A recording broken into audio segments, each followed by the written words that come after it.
বিসমিল্লাহির রহমানির রহিম। প্রিয় দেশবাসী, আসসালামু আলাইকুম। শুরুতেই মহান আল্লাহর দরবারে শুকরিয়া আদায় করছি। হাজারো শহীদের প্রাণের বিনিময়ে আমরা দেশ এবং জনগণের স্বাধীনতা, সার্বভৌমত্ব রক্ষা করতে পেরেছি। তাবেদার মুক্ত বাংলাদেশে জনগণের ভোটে জনগণের কাছে জবাবদিহিমূলক একটি নতুন সরকার যাত্রা শুরু করেছে। দেশে গণতন্ত্র এবং মানুষের অধিকার পুনঃপ্রতিষ্ঠার এই যাত্রা লগ্নে আমি দেশবাসীকে শুভেচ্ছা এবং আন্তরিক অভিনন্দন জানাই। স্বাধীনতা প্রিয়, গণতান্ত্রিক আমি প্রিয়। জনগণের কারণেই দেশে আবার মানুষের অধিকার, সম্মান এবং মর্যাদা পুনঃপ্রতিষ্ঠার সুযোগ সৃষ্টি হয়েছে। আমি দেশবাসীর উদ্দেশ্যে একটি বার্তা দিয়ে বলতে চাই, মুসলমান, হিন্দু, বৌদ্ধ, খ্রিস্টান তথা দল, মত, ধর্ম, বর্ণ নির্বিশেষে পাহাড়ে কিংবা সমতলে বসবাসকারী এই দেশ আমাদের সবার। প্রতিটি নাগরিকের জন্যই এই দেশকে আমরা একটি নিরাপদ ভূমিতে পরিণত করতে চাই। একটি স্বনির্ভর, নিরাপদ, মানবিক, গণতান্ত্রিক বাংলাদেশ প্রতিষ্ঠায় বিএনপি সরকারের লক্ষ্য। প্রিয় দেশবাসী, ফ্যাসিবাদের সময়কালে দুর্নীতি, দুঃশাসনে পর্যুদস্ত একটি ভঙ্গুর অর্থনীতি, দুর্বল শাসন কাঠামো আর অবনতিশীল আইন শৃঙ্খলা পরিস্থিতির মধ্য দিয়ে নতুন সরকার যাত্রা শুরু করেছে। আইন শৃঙ্খলা পরিস্থিতির উন্নয়ন এবং কঠোরভাবে দুর্নীতি নিয়ন্ত্রণের মাধ্যমে জনগণের মনে শান্তি, নিরাপত্তা ফিরিয়ে আনাই হচ্ছে আমাদের সরকারের প্রধান অগ্রাধিকার। সারা দেশে জুয়া এবং মাদকের বিস্তারকেও বর্তমান সরকার আইন শৃঙ্খলা অবনতির অন্যতম কারণ বলে চিহ্নিত করেছে। সুতরাং জুয়া এবং মাদক নিয়ন্ত্রণে আইন শৃঙ্খলা বাহিনী সব রকমের কঠোর পদক্ষেপ গ্রহণ করছে। জনজীবনে শান্তি ও নিরাপত্তা নিশ্চিত করতে সরকার সর্বোচ্চ উদ্যোগ গ্রহণ করছে। দেশের প্রতিটি সাংবিধানিক এবং সরকারি বেসরকারি প্রতিষ্ঠান চলবে বিধিবদ্ধ নীতি নিয়মে।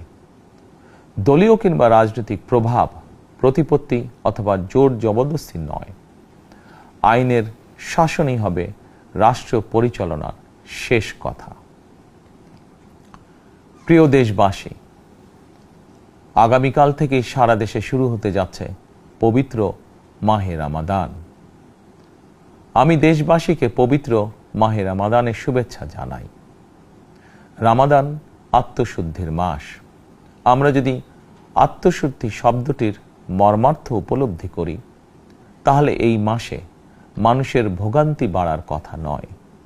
যদিও আমাদের অনেকের মধ্যেই এই মাসটিকে ঘিরে ব্যবসায় অধিক মুনাফা লাভের প্রবণতা লক্ষণীয়।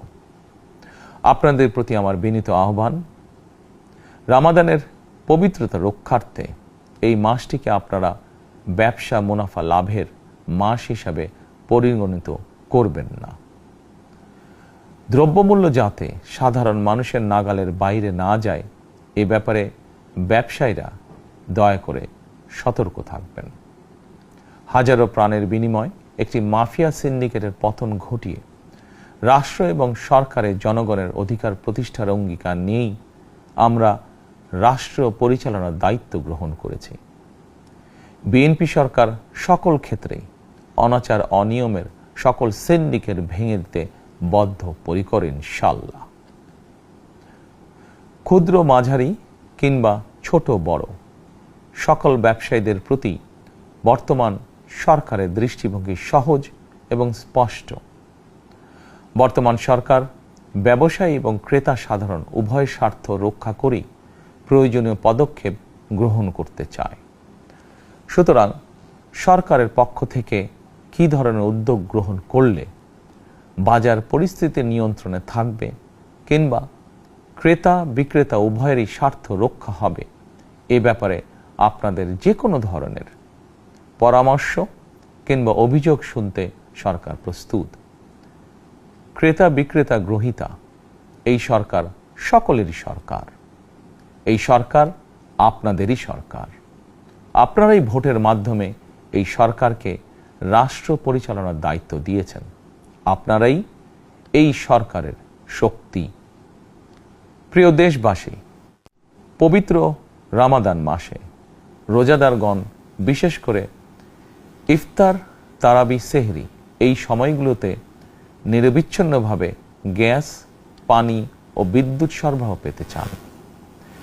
এই বিষয়টি নিশ্চিত করতে এরই মধ্যে আমি সংশ্লিষ্ট কর্তৃপক্ষকে নির্দেশনা দিয়েছি। অপচয় রোধ করে কৃচ্ছতা সাধন প্রতিটি মুসলমানের ঈমানি দায়িত্ব। অফিস আদালতে বিনা প্রয়োজনে কিংবা প্রয়োজনের অতিরিক্ত গ্যাস, বিদ্যুৎ, পানি খরচের ব্যাপারে সচেতনতা অবলম্বন করাও ইবাদতেরই অংশ বলেই আমি মনে করি। দেশের সকল সরকারি বেসরকারি কর্মকর্তা কর্মচারী এবং জনসাধারণের প্রতি কৃচ্ছতা সাধনের আহ্বান জানানোর আগে আমি সরকারের মন্ত্রী এবং বিএনপি সংসদ সদস্যদেরকে দিয়েই একটি দৃষ্টান্ত স্থাপন করতে চেয়েছি। বিএনপির সংসদীয় দলের প্রথম সভাতেই আমরা সিদ্ধান্ত নিয়েছি, বিএনপি থেকে নির্বাচিত কোনো সংসদ সদস্য সরকারি সুবিধা নিয়ে ট্যাক্স ফ্রি গাড়ি আমদানি করবেন না এবং প্লট সুবিধাও নেবেন না। আমি আপনাদের সামনে বলেছিলাম, রাষ্ট্র পরিচালনার সুযোগ পেলে বিএনপি সরকার মহানবীর ন্যায়পরায়ণতার আদর্শ অনুসরণ করবে। আমি মনে করি বিএনপির সংসদীয় দলের এই সিদ্ধান্ত ন্যায়পরায়ণতার আদর্শেরই একটি অন্যতম প্রতিফলন। প্রিয় দেশবাসী, বিভাগীয় শহরগুলিতে বিশেষ করে রাজধানী ঢাকায় যানজট অত্যন্ত নিয়ন্ত্রণহীন।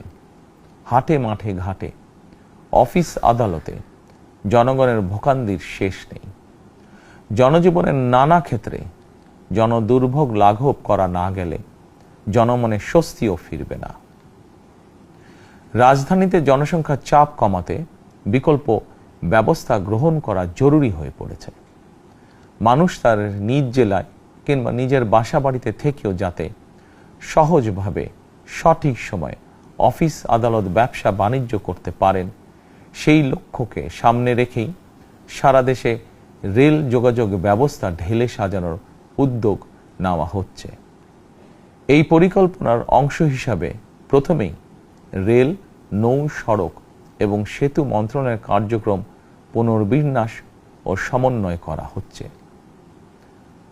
আমরা মনে করি সারা দেশে রেল যোগাযোগ ব্যবস্থার সহজ, সুলভ এবং নিরাপদ করা গেলে একদিকে যেমন জনগণের শহর কেন্দ্রিক বা নগর কেন্দ্রিক নির্ভরতা কমবে, অপরদিকে পরিবেশেরও উন্নতি হবে।